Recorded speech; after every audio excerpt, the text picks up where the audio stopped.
নাহমাদুহু ওয়া নুসাল্লি আলা রাসূলিল কারীম আম্মা বা'দু ফাআউযু বিল্লাহি মিনাশ শাইতানির রাজীম বিসমিল্লাহির রহমানির রহিম। মুহতারামি ও মুকাররমি জনাব সভাপতি সাহেব, আমার স্নেহাস্পদ প্রিয় সঞ্চালক ভাই, আজকের অনুষ্ঠানে শহীদি কাফেলা ইসলামী ছাত্র শিবির আয়োজিত সিরাতুন নবী মাহফিলে অংশগ্রহণকারী আমার একান্ত শ্রদ্ধেয় মেহমানবৃন্দ, দেশে প্রবাসে দূরে কাছে যারা আমাদের এই অনুষ্ঠানে অংশগ্রহণ করছেন, আসসালামু আলাইকুম ওয়া রাহমাতুল্লাহ। সবাইকে সালাম, শুভেচ্ছা, আহলান সাহলান, মোবারকবাদ জানিয়ে আমি আমার নির্ধারিত বিষয়বস্তুর উপরে আলোচনা শুরু করছি। আমার একান্ত স্নেহাস্পদ, আমার সন্তান তুল্য, আমার রক্তের অংশস্বরূপ, আমার রুহানি আওলাদ কেন্দ্রীয় সভাপতি সিরাজুল ইসলাম ভাই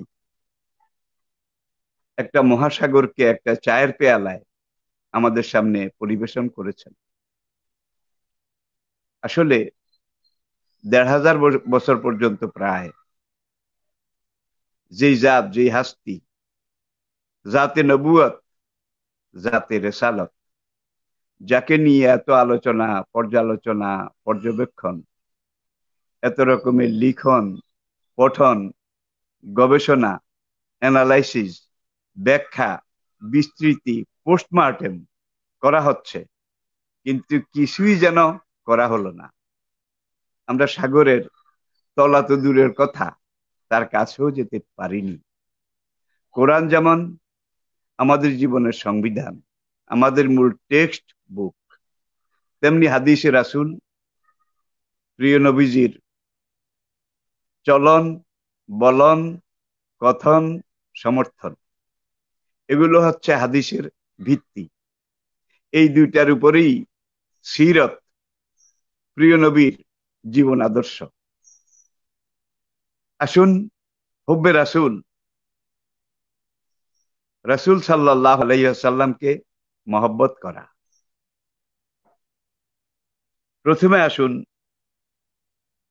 রাসূলের এই হাদিসটি আমি আপনাদের সামনে পেশ করছি। লা ইউমিনু আহাদুকুম, তোমাদের মধ্যে কোনো মানুষ, কোনো ব্যক্তি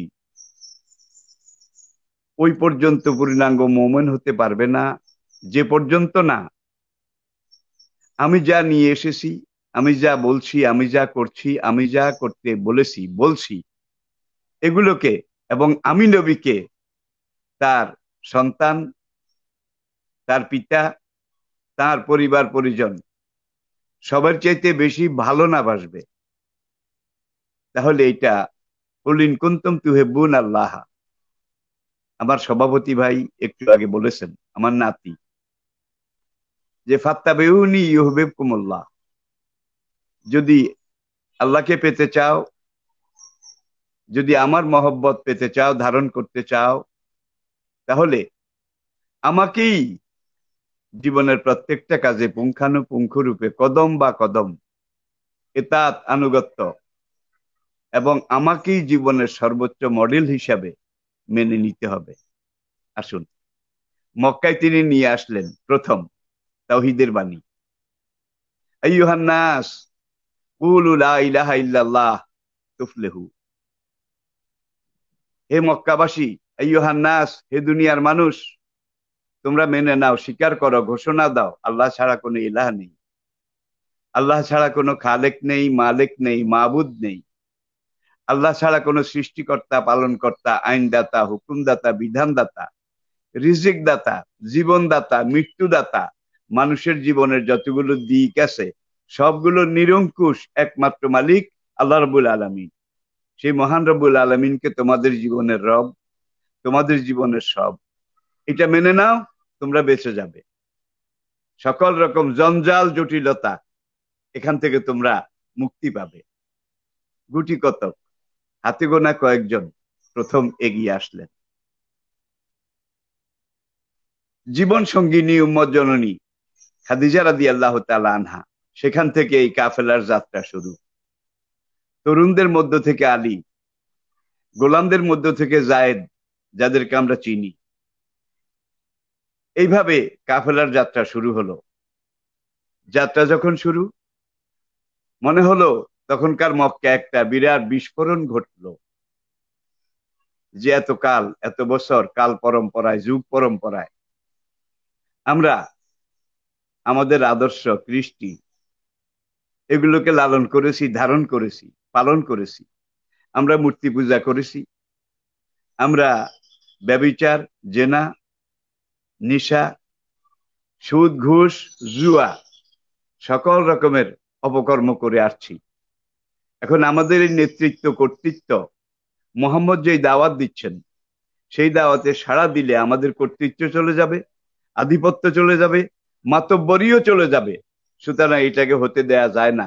আবু জাহেল ঘোষণা দিল, ঠেকাও, ঠেকাও, লা তাসমাউ লিহাযাল কুরআনে অলগাউ ফীহি লাআল্লাকুম তাগলিবুন। কোন একজন মুসলমান, মুসলিম, মক্কার কোথাও যেন কোরআনের একটা কথাও বলতে না পারে। আর এটা একটা কারণ আছে, ইন্না মিনাল বায়ানে লা সিহরা।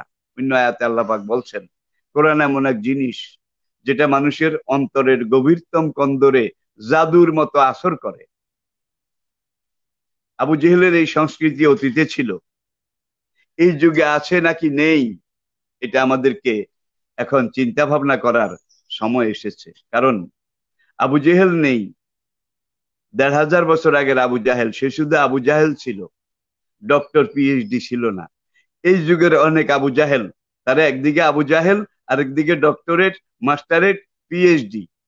সুতরাং এই যুগে এই আবু জেহেল, আবু লাহাব, ওতবা, ওলিদ, মগিরা, সাহেবা, এদের মোকাবিলা করতে হলে আজকের যারা বেলাল, আজকে যারা আম্মার ইবনে ইয়াসের, আজকে যারা সোহাইব, তাদেরকে সেইভাবে ময়দানে দাঁড়াতে হবে, সেইভাবে কোরবানি দিতে হবে। কোরবানিটা কিভাবে?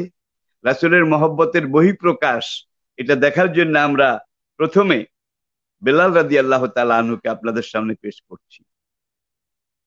তিনি ইসলামের একেবারে প্রাথমিক যুগের ত্যাগের মহিমায় মহিমান্বিত আল্লাহ দ্বীনের একজন গ্রহণকারী, কবুলকারী মুসলিম ছিলেন। যত মারলো, যত নির্যাতন করলো, শরীরের অনেক জায়গায় চামড়া ছিল না, আগুনে পুড়ে পুড়ে গোশত পুড়ে গিয়েছিল, হাড় দেখা যেত। যত নির্যাতন করলো, বেলালের মুখে একই ঘোষণা, আহাদুন, আহাদুন। সেই মহান এক, অদ্বিতীয়, কালজয়ী, চিরন্তন এক আল্লাহ, লা শারিক, তিনি আমার রব, তিনি আমার সব। আর নবী মুহাম্মদের রাসূল সাল্লাল্লাহু আলাইহি ওয়াসাল্লাম আমার নেতা। লা ইলাহা ইল্লাল্লাহু মুহাম্মাদুর রাসূলুল্লাহ। যত কিছু করেছে, বেলালকে বাতিলরা ঠেকাতে পারেনি। এই যুগের বেলালদেরকে ইনশাআল্লাহ ঠেকাতে পারবে না।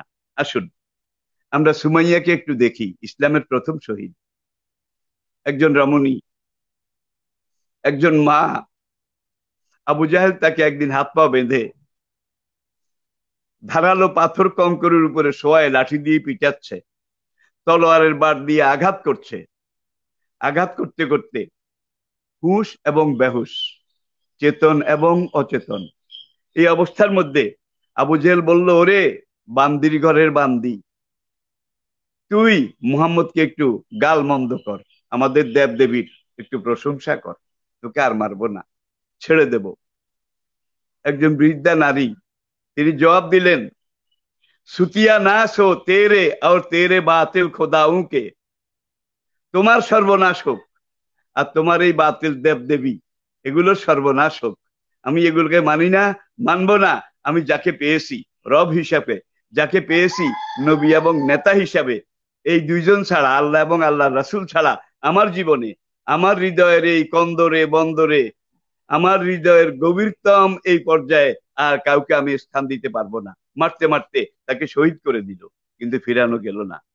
আসুন, ইয়াসির, সুমাইয়ার স্বামী, সুমাইয়ার শাহাদাতের পরে স্বামী ইয়াসিরকে দিয়ে গিয়ে আবু জেহেল তার লোকজন নিয়ে ধরলো, মারতে মারতে মারতে মারতে শহীদ করে দিল। আম্মার রাদিয়াল্লাহু তাআলা আনহু তাকে এইভাবে খেজুর গাছের সাথে হাত পা বেঁধে টানা দিয়ে তারপরে নেজা বল্লম তীর এগুলো দিয়ে এইভাবে কোপাতে শুরু করলো। রক্তে পুরো জায়গাটা লাল লাল, ফিনকি মেরে রক্ত বের হয় এক একটা আঘাতে। এরপরে মারতে মারতে আবু জেহেল এক পর্যায়ে বলল, আম্মার, তুই মোহাম্মদকে একটা দুইটা নেগেটিভ গাল মন্দ কর, মোহাম্মদ সম্পর্কে তুই একটু নেতিবাচক কথা বল, আর আমাদের দেব দেবীর একটু প্রশংসা কর, তোকে আর মারবো না। তুই কি দেখতে পাচ্ছিস নে, তোর সামনে তোর মা তোর বাবা এই দুজনকে জমের ঘরে পাঠিয়েছি, তুইও এখন জমের ঘরে চলে যাবি যদি আমার কথা না মানিস। যুবক আম্মার যখন দেখলেন মেরেই ফেলবে, চিন্তা ভাবনা করলেন না। তিনি একটা দুইটা নেগেটিভ কথা, নেতিবাচক কথা বলে ফেললেন। আবু জেহেল যা শিখিয়ে দিয়েছে এই কথাগুলো বললেন। বলার পরে আবু জেহেল তার বাঁধন খুলে দিল। তিনি এক দৌড় দিলেন সাফা পাহাড়ের পাদদেশে আব্দুল্লাহ ইবনে আরকামের ঘরের দিকে। কাঁদতে কাঁদতে ঘরে ঢুকলেন। আল্লাহ নবী তাকে আহলান সাহালান এটা জানিয়ে বললেন, আম্মার, তুমি আমার সামনে বসো। এইমাত্র তোমার ব্যাপারে আল্লাহ পাক আমার কাছে ওহী পাঠিয়েছেন। আমার কিছু বলছেন না। কিছুক্ষণ পরে নীরবতা ভেঙে তিনি বললেন, ইয়া রাসূলুল্লাহ, আমি তো হালাক হয়ে গেছি, আমি তো বরবাদ হয়ে গিয়েছি, শেষ হয়ে গিয়েছি। রাসূল বললেন কি, যে একটু আগে আমাকে মারতে মারতে, ইয়া রাসূলুল্লাহ, আপনি জানেন আম্মাকে শহীদ করেছে, আব্বাকে শহীদ করেছে, আমাকে যখন মেরে ফেলার জন্য ধরলো, আমি আপনার বিরুদ্ধে একটা দুইটা কথা বলেছি, ওদের দেব দেবীর পক্ষে একটা দুইটা কথা বলেছি, আমি বলে ফেলেছি। রাসূল জিজ্ঞেস করলেন, বাবা আম্মার, যখন তুমি আমার বিরুদ্ধে তাদের দেব দেবীর পক্ষে আবু জাহেলের শেখানো কথাগুলো বলছিলে, তখন তোমার কলব কেমন ছিল? আম্মার বললেন, আল্লাযী নাফসি বিয়াদিহি, ওই আল্লাহ পাকের কসম যার হাতে আমার এই জীবন, আমার কলবটা ঈমানের উপরে মুতমাইন ছিল, দৃঢ় ছিল, স্থায়ী ছিল। রাসূল হেসে বললেন, এই মাত্র জিবরাইল এই আয়াতটাই নাজিল করেছে যে যাকে জোর করা হয়, জবরদস্তি করা হয় এবং ইসলামের বিরুদ্ধে, আল্লাহ নবীর বিরুদ্ধে কথা বলতে বাধ্য করা হয়, কিন্তু তার কলব ঈমানের উপরে মজবুত থাকে, কোন টল টলায়মান নড়াচড়া করে না, তার ব্যাপারে এই ধরনের কথা বললে এটাকে আল্লাহ গুনাহ হিসেবে কাউন্ট করবেন না। তোমার বলার আগেই আল্লাহ আয়াত নাজিল করে তোমাকে ক্ষমা করে দিয়েছেন। প্রিয় ভাইয়েরা, আসুন, উহুদের যুদ্ধ চলছে। দেখেন ইশকে রাসূল, হুব্বে রাসূল, ইতাআতে রাসূল কাকে বলে। নবীজির দান্দান মোবারক শহীদ হয়ে গেছে, মাথার খুলি ভেঙে গিয়েছে, পাথরের আঘাতে মাথায় যেই লোহার টুপি, হেলমেট পরা ছিল তার দুইটা কড়া রিং রাসূলের মগজের ভিতরে ঢুকে গেল। হযরত আমিনুল উম্মাহ আবু উবাইদা ইবনুল জাররাহ রাদিয়াল্লাহু তাআলা আনহু, তিনি বললেন, আমি এক হাতে ধরে টানলাম, খুলতে পারলাম না, দুই হাতে ধরে টানলাম, খুলতে পারলাম না, দাঁতে কামড়িয়ে যখন একটা কড়া খুলতে গেলাম, আমার একটা দাঁত ভেঙে গিয়েছে, কিন্তু কড়াটা খুলতে পারিনি। রাসূল আহত, ক্ষত বিক্ষত, সাহাবায়ে কেরামের রক্তে উহুদের ময়দান ভেসে যাচ্ছে। এই অবস্থায় দিনার গোত্রের একজন মহিলা, হাদিসে তার নাম নাই, দিনার গোত্রের মহিলা, এই মহিলা কাঁদতে কাঁদতে আসলো উহুদের ময়দানের দিকে। কারণ তার এলাকায় গুজব, মক্কার শহরতলিতে গুজব রটে গিয়েছিল, কাদ কোতেলা মোহাম্মদ, মোহাম্মদ তাকে কতল করে ফেলা হয়েছে, শহীদ করে দেওয়া হয়েছে। পাগলপাড়া দিশেহারা হয়ে এই মহিলা, এই মা, তিনি উহুদের ময়দানের দিকে দৌড়লেন। এখন যুদ্ধের মাঠের দিকে ঢুকবেন নবীজির খবর নেওয়ার জন্য। একজন সাহাবী সামনে পড়লেন, বোরকা হেজাব পড়া মহিলা। তিনি বললেন, আল্লাহ রাসূল কেমন আছেন? আমি রাসূলের খবর নিতে এসেছি। ওই সাহাবী জবাব দিলেন, তোমার স্বামী শহীদ হয়ে গেছে, তোমার দুইটা ছেলে শহীদ হয়ে গেছে, তোমার ভাই শহীদ হয়ে গেছে উহুদের এই ময়দানে। মহিলা বললেন, স্বামীর কথা, ভাইয়ের কথা, সন্তানের কথা জিজ্ঞেস করছি নে, বলো আমার রাসূল কেমন আছেন? যে রাসূল হইতে আহত হয়েছেন, ওই যে সাহাবারা ঘিরে আছেন, মা ফাতেমা নিজে শুশ্রূষা করতেছেন, সাহাবারা যোগান দিচ্ছেন, তুমি সেখানে যাও। দিনার গোত্রের ওই মহিলা কান্নারত অবস্থায় সেখানে গেলেন। যাওয়ার পরে রাসূলের নজর তার দিকে পড়লো। রাসূলের চোখ দিয়ে টপ টপ করে শ্রাবণের বর্ষার মতো অশ্রুর বন্যা নেমে আসলো। সাহাবায়ে কেরামের কেউ কেউ জিজ্ঞেস করলেন, মা ইয়াবকি কা ইয়া রাসূলুল্লাহ, ওগো আল্লাহর রাসূল, আপনার দাঁত ভাঙলো, মাথার খুলি ভাঙলো, সারা শরীর ক্ষত বিক্ষত, জর্জরিত হলো, আপনাকে কাঁদতে দেখলাম না। মহিলা সামনে আসলো, আপনি কাঁদছেন কেন? রাসূল বললেন, এই মহিলা এমন এক মহিলা, আজকে ইসলামের জন্য, দ্বীনের জন্য, আমি রাসূলের মহব্বতে দ্বীনকে টিকায় রাখার জন্য, তার স্বামী শহীদ হয়েছে, তার ভাই শহীদ হয়েছে, তার দুইটা পুত্র শহীদ হয়েছে। এখন কেউ শহীদ হয়ে যদি কেউ কেউ বেঁচে থাকতো, তাকে আমি বলতে পারতাম অমুক গেছে, তমুক আছে, সবই তো চলে গেছে, তাকে আমি কি জবাব দেব? রাসূল এই কথা বলার পরে ওই মহিলা হাত তুলে বলে, কুল্লু মুসিবাতিন আলাইয়া হাল্লাম বাদাকা ইয়া রাসূলুল্লাহ, ওগো আল্লাহর রাসূল, স্বামী গিয়েছে দুঃখ নেই, ভাই গিয়েছে কোনো দুঃখ নেই, ছেলে দুইটা চলে গিয়েছে কোনো দুঃখ নেই, আল্লাহ নবীকে জীবিত পেয়েছি, আমি সব ভুলে গেছি, আমার সব আছে। ইশকে রাসূল, হুব্বে রাসূল, রাসূলের জন্য আত্মত্যাগ, জীবন দানের মডেল ইনারা ছিলেন। আসুন, হানজালা উহুদে কাফেলায় শরীক হয়েছেন, জেহাদে যাবেন। রাসূল যখন একজন একজন করে যাচাই করছেন সেনাবাহিনীকে, হানজালার সিরিয়াল আসলো। রাসূল বললেন, গত পরশু না আমি তোমার বিয়ে পড়িয়েছি? হানজালা বললেন, বালা ইয়া রাসূল আল্লাহ। রাসূল বললেন, লে নফসিকা আলাইকা হাক্কুন ওয়া লি যাওজাতিকা আলাইকা হাক্কুন, তোমার নিজের একটা নফসের হক তোমার উপরে আছে, নববিবাহিত স্ত্রী তার একটা হক তোমার উপরে আছে। তোমার উহুদে যাওয়া লাগবে না, ঘরে যাও। তোমার বিবির সাথে, আজকে নতুন বিবি তুমি ঘরে এনেছো, বিবির সাথে তুমি আজকে এই রাতটা থাকো, জীবনের প্রথম মধুচন্দ্রিমা, এটা উপভোগ করো। নবীর নির্দেশ। হানজালা ফিরে গেলেন, স্বামী স্ত্রী ঘুমন্ত ছিলেন। রাতে তারা মিলিত হলেন। এমন সময় মদিনার গলিতে গলিতে চুঙ্গা মুখে দিয়ে একজন ঘোষক ঘোষণা করছে, শহরবাসী নগরবাসী, ওহদ থেকে খবর আসতেছে, নবী নাই, নবী নাই। হানজালা তাড়াতাড়ি উঠে রওনা করলেন। স্ত্রী দরজা গিয়ে বাধা দিলেন, স্বামী কোথায় যাচ্ছেন? এই যে শোনা গেল ঘোষকের আওয়াজ, নবী নাই, নবী নাই, আমি ওহুদে যাচ্ছি। স্ত্রী বললেন, যান, আমার কোনো আপত্তি নেই, আপনি যদি সেখানে শহীদ হন, আমি শহীদের স্ত্রী হব, আমার গৌরব, আমার মর্যাদা আরো বাড়বে। কিন্তু একটু আগে যে আমরা স্বামী স্ত্রী মিলন করেছি, আপনার কি মনে নাই? আপনি একটু দাঁড়ান, 2 মিনিট দাঁড়ান, আমি কুয়া থেকে এক বালতি পানি নিয়ে আসি, আপনাকে গোসল করায় নওশার সাজে আমি ওহুদের দিকে পাঠাই দিচ্ছি। হানজালা বললেন, বিবি রাখো তোমার গোসল, নবী যদি সত্যি চলে গিয়ে থাকেন, গুজব, ঘোষকের ঘোষণা যদি সত্য হয়ে থাকে, তাহলে দিন চলে গেছে। দিন যদি চলে যায়, গোসলের মশলা খুঁজে কোনো লাভ নেই, গোসল এখন বাদ দাও, আমি নবীর খবর নিতে যাই। চলে আসলেন, যুদ্ধে সামিল হলেন, প্রাণপণ যুদ্ধ করে তিনি শহীদ হয়ে গেলেন। আপনারা জানেন, যুদ্ধ শেষ হওয়ার পরে লাশগুলো খোঁজ করা হচ্ছে, কিন্তু হানজালার লাশ পাওয়া যাচ্ছে না। হানজালার বউ একটা নেকাব, একটা জিলবাব, এটা পরে উহুদের ময়দানে আসলেন। রাসূল সেখানে এখন উঠে বসেছেন, একটু প্রকৃতিস্থ সুস্থ হয়েছেন। এখন মহিলা একটু দূরে দাঁড়িয়ে। এখন রাসূল বললেন, এই মহিলাকে মদিনার দিক থেকে আসলো। সাহাবায়ে কেরামের কেউ কেউ জবাব দিলেন, হানজালার স্ত্রী। এখন রাসূল বললেন, তাকে আসতে দাও। হানজালার স্ত্রী রাসূলের সামনে আসলেন। আসার পরে বললেন, ইয়া রাসূলুল্লাহ, আমি একটা জরুরি খবর আপনাকে জানাবার জন্য এসেছি, এটা আমার ইমানের দাবি। রাসূল বললেন, হ্যাঁ বলো। হানজালার বউ বললেন, এখানে বলা যাবে না, একেবারে ব্যক্তিগত। রাসূল 2জন সাহাবার কাঁধে ভর দিয়ে 40 কদম দূরে, এটাও হাদিস, সেখানে গিয়ে বসলেন, যেন কেউ শুনতে না পায় মহিলা কি বলে, কোন সেই গোপন কথা।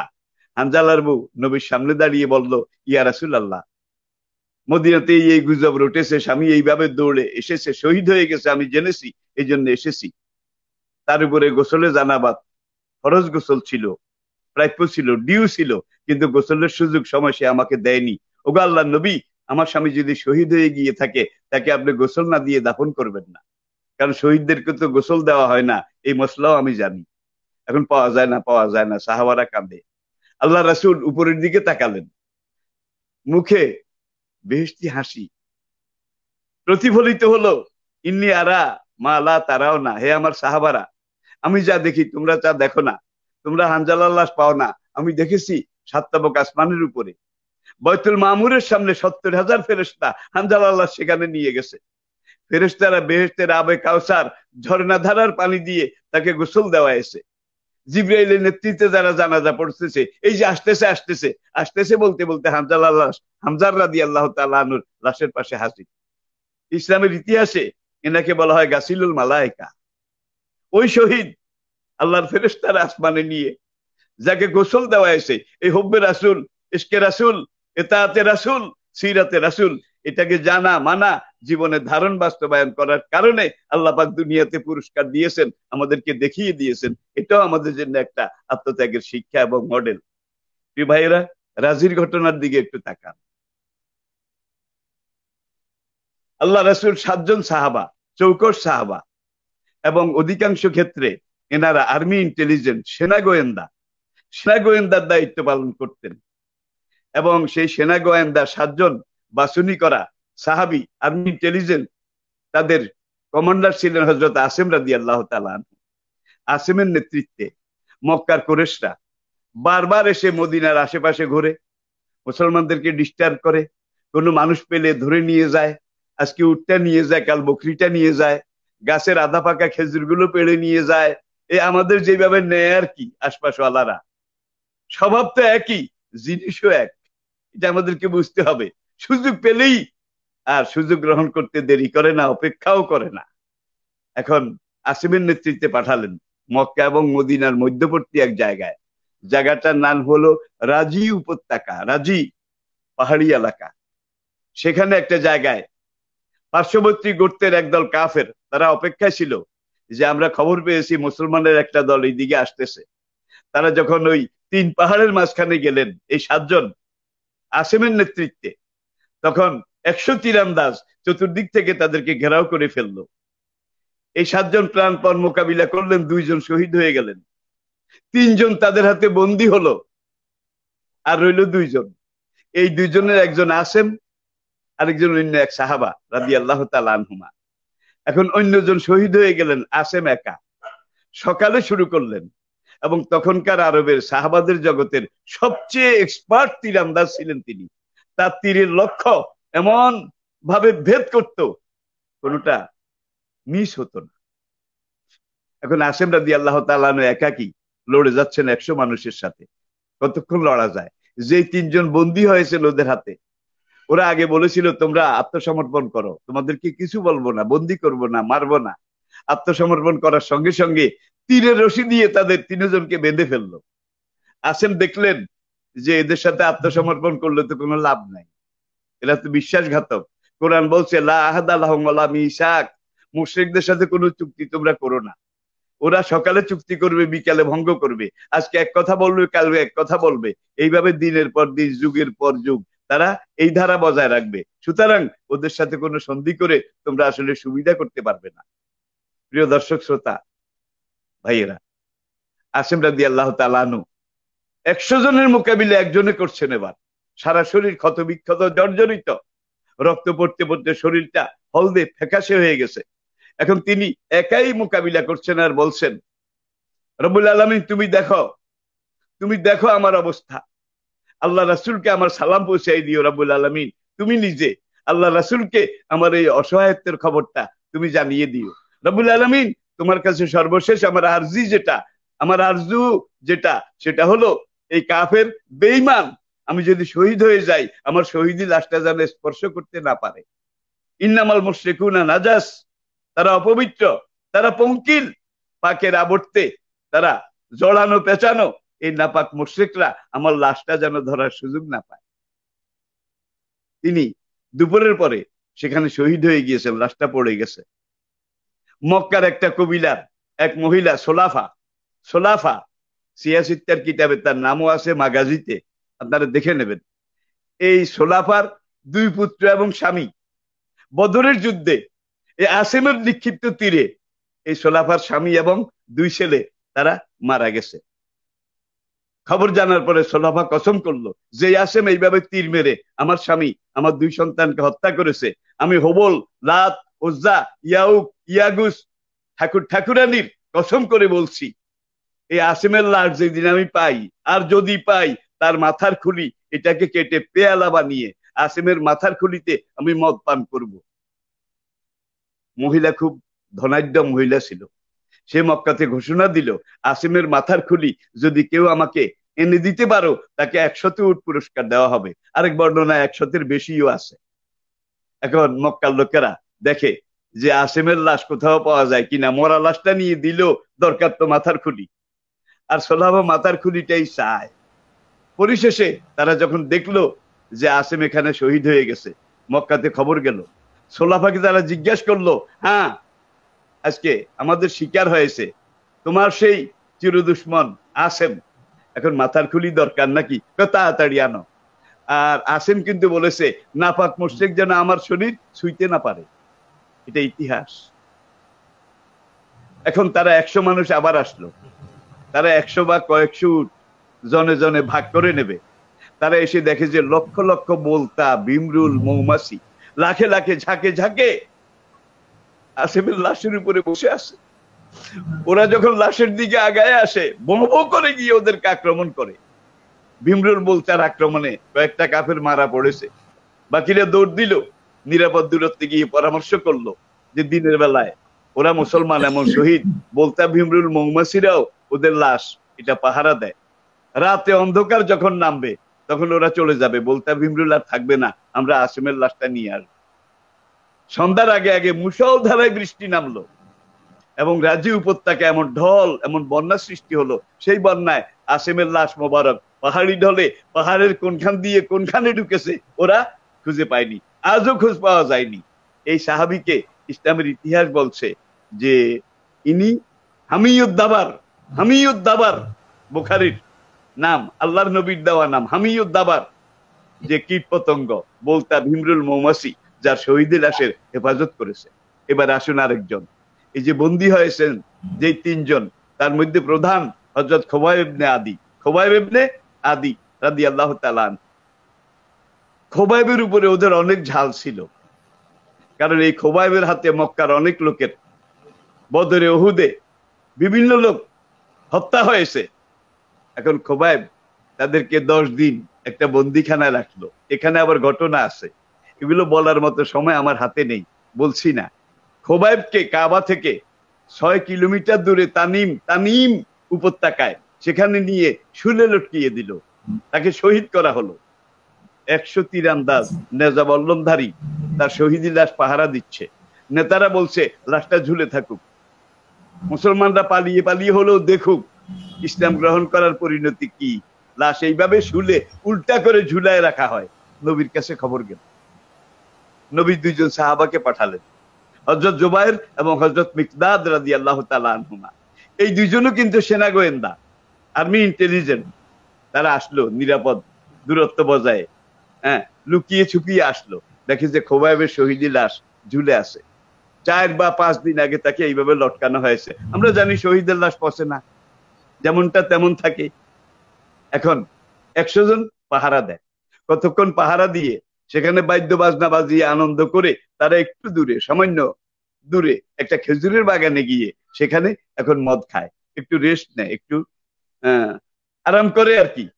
এখন মিকদাদ গাছে উঠলেন, জুবাইর রাদিয়াল্লাহু তাআলা আনহু তিনি নিচে এইভাবে থাকলেন তৈয়ার হয়ে।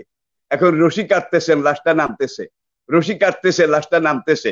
নামতে নামতে যখন হাতে আসলো, এখন 2 জন পরামর্শ করেন কি করবা, রাসূল তো আমাদেরকে পাঠিয়েছেন খোবাইবের শহীদি লাশটা নিয়ে যাওয়ার জন্য। আমরা 2 জন, ঘোড়াও 2টা, চলো আমরা একজন ঘোড়ায় চড়বো, আরেকজন ঘোড়ায় চড়ার পরে তুমি লাশটা এইভাবে পাজা কোলা করে তার কোলের উপরে বসাই দেবে। এখন আরেকজন জিজ্ঞেস করলেন লাশ ধরা লাগবে না? তখন দ্বিতীয় জন বললেন, মিকদাদ বললেন যে তুমি 2টা লাগাম, ঘোড়া 2 দিকে 2টা লাগাম এক হাতে ধরবে, বাম হাতে, আর ডাইন হাতে খোবাইবের শহীদি লাশটা এইভাবে বুকের সাথে জড়ায় ধরবে। আর আরবের ঘোড়া, যুদ্ধের ঘোড়া, এগুলোর তখনকার এই ঘোড়াই ছিল সাজোয়া গাড়ি। আর আজকে সাজোয়া গাড়ি ইঞ্জিন, এটার পাওয়ার শক্তি মাপতে হলে এখনো হর্স পাওয়ার। কত ঘোড়া, কত ঘোড়া শক্তি এই ইঞ্জিন। দেখেন ঘোড়া নাই, কিন্তু আজকে সাজোয়া গাড়ি, কামান, তোপ, ট্যাঙ্ক, কামান সবকিছু ওই ঘোড়া দিয়ে, অশ্ব শক্তি দিয়ে ইঞ্জিনের শক্তি মাপতে হয়। কোরআন যে বলেছে অমির রেবাতিল খাইলে, আল্লাহু আকবার। ঘোড়া এটা তোমাদের জন্য শক্তির প্রতীক। এগুলাকে ট্রেন্ড আপ করে তৈরি করে রাখো, আল্লাহ দুশ্মনরা দেখলেই জানো জবা কুসুম শঙ্কা সমকাশ্য পিয়ং নাসম এই মন্ত্র তপ জপ করা শুরু করে। এখন হযরত মিকদাদ আগে আগে যান, আর জুবাইর রাদিয়াল্লাহু তাআলা আনহু লাশ মোবারক নিয়ে পিছে পিছে যান। একজনের লাগাম দুই হাতে, আরেকজনের লাগাম এক হাতে। আর লাগাম যত জোরে টান দেয় ঘোড়ার স্পিড তত বেশি বাড়ে। আজকের এই গাড়ির গিয়ার আর কি, গিয়ার। এখন বাম হাতে বেচারা গিয়ার আপ করতে পারছেন না, যেইভাবে টানা দরকার না এই লাগাম সেভাবে টানতে পারছেন না। ঘোড়াটার গতি বারবার কমে যাচ্ছে কমে যাচ্ছে। কাফেররা ওখান থেকে মদ টদ খেয়ে ফ্রি হয়ে ফ্রেশ হয়ে বাইরে হয়ে এসে দেখে যে লাশ নাই। কি হয়েছে? সেখানে একটা প্রতিবন্ধী লোক ছিল, সে বললো এই এমন দুইজন লোক, একজনে রশি কেটেছে আর একজনে হাতে ধরেছে, তারা কোলে করে লাশটা নিয়ে গেছে, ধর ধর ধর ধর। ওরা পিছু ধাওয়া করলো। হুদায়বিয়ার সন্ধি যেখানে হয়েছিল প্রায় 30 কিলোমিটার দূরে, এই জায়গায় এসে এখন তারা এই দুইটা ঘোড়াকে ধরে ফেলবে। এখন পিছন থেকে জুবাইর রাদিয়াল্লাহু তাআলা মিকদাদকে বললেন, কাফেররা তো আমাদেরকে ঘেরাও করে ফেলতেছে, ঘোড়ার তো স্পিড বাড়তেছে না, কারণ এক হাতে গিয়ার আপ করতে পারতেছি না, করবোটা কি? তখন মিকদাদ রাদিয়াল্লাহু তাআলা আনহু বললেন যে আল্লাহর নবী বলেছেন, একজন মুমিন, একজন দায়ী, একজন রাই, একজন নকিব, একজন মুজাহিদ জীবনের শেষ মুহূর্ত পর্যন্ত নিজকে বাঁচাবার চেষ্টা করতে হবে। ওলা তুলকু বিআইদিকুম ইলা তাহলুকা। সুতরাং যে শহীদ হয়ে গেছে, আমরা এখন বাঁচতে হলে, এখন শহীদের লাশ রক্ষা করতে গেলে দুইজন মারা পড়বো। এক কাজ করো, বিসমিল্লাহ ওয়া তাওয়াক্কাল আলাল্লাহ, এই কথা বলে লাশটা ছেড়ে দাও, জমিনে ফেলে দাও। জমিনে ফেলে দিল, জমিন এবার হা করলো, দুই দিকে ফাঁক হয়ে গেল, জমিনের ফাঁক দিয়ে লাশটা ঢুকে গেল, জমিন আবার সমান হয়ে গেল। কাফেররা এসে বললে এইখানে এইখানে এইখানে পড়েছে, কিন্তু খুঁজে পায় নাই। এই সাহাবীর নাম ইসলামের ইতিহাসে বালিউল আরদা, বালিউল আরদা।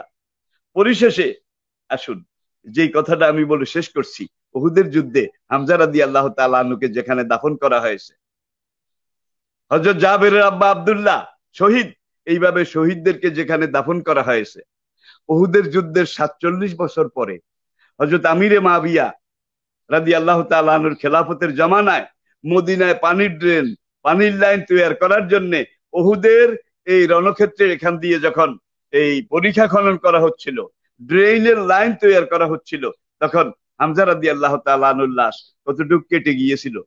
দেখা গেল টপ টপ রক্ত, টাটকা রক্ত, রক্ত জমা হয়নি।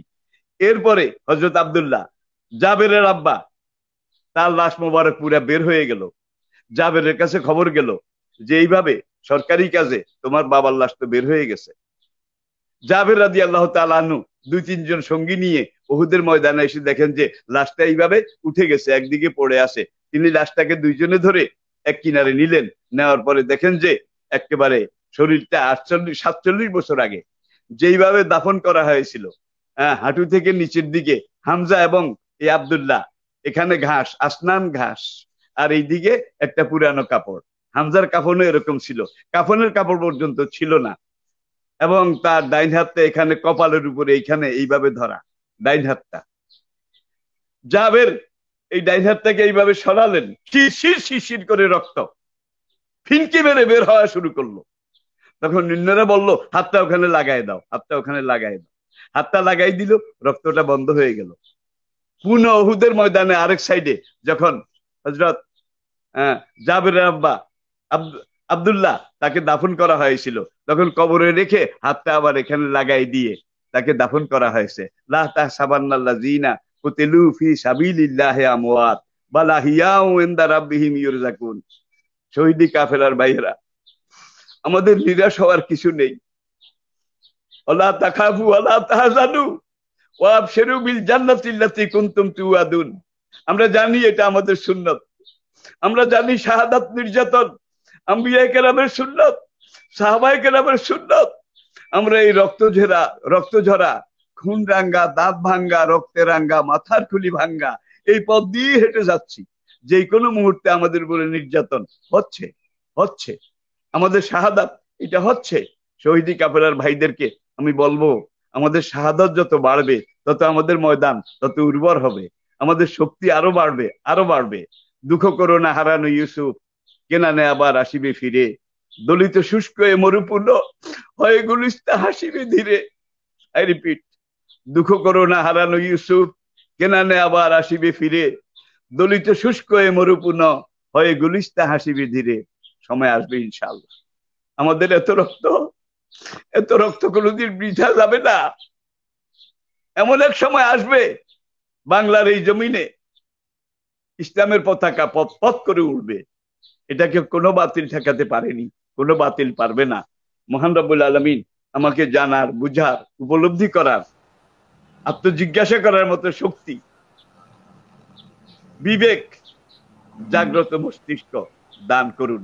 প্রিয় শ্রোতা ভাইয়েরা, আপনাদের কাছে আমার অনুরোধ, আমার কাফেলার এই যুবক, এরাই এই যুগের বেলাল, এরাই এই যুগের মেঘনাদ, এরাই আমাদের জুবায়ের, এরাই আমাদের খোবায়েব, এরাই আমাদের হানজালা। এরা আমাদের রক্তের রক্ত। আমাদের যার যা যতটুকুন যেভাবে আসে আমরা ওদের জন্য ঢেলে দেই, ওদেরকে সহযোগিতা করি, তাদেরকে আমরা উৎসাহিত করি।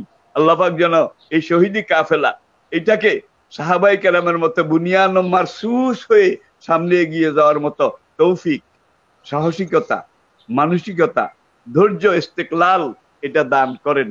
আসসালামু আলাইকুম ওয়া রাহমাতুল্লাহি ওয়া বারাকাতুহু। অনেক ধন্যবাদ আপনাদের।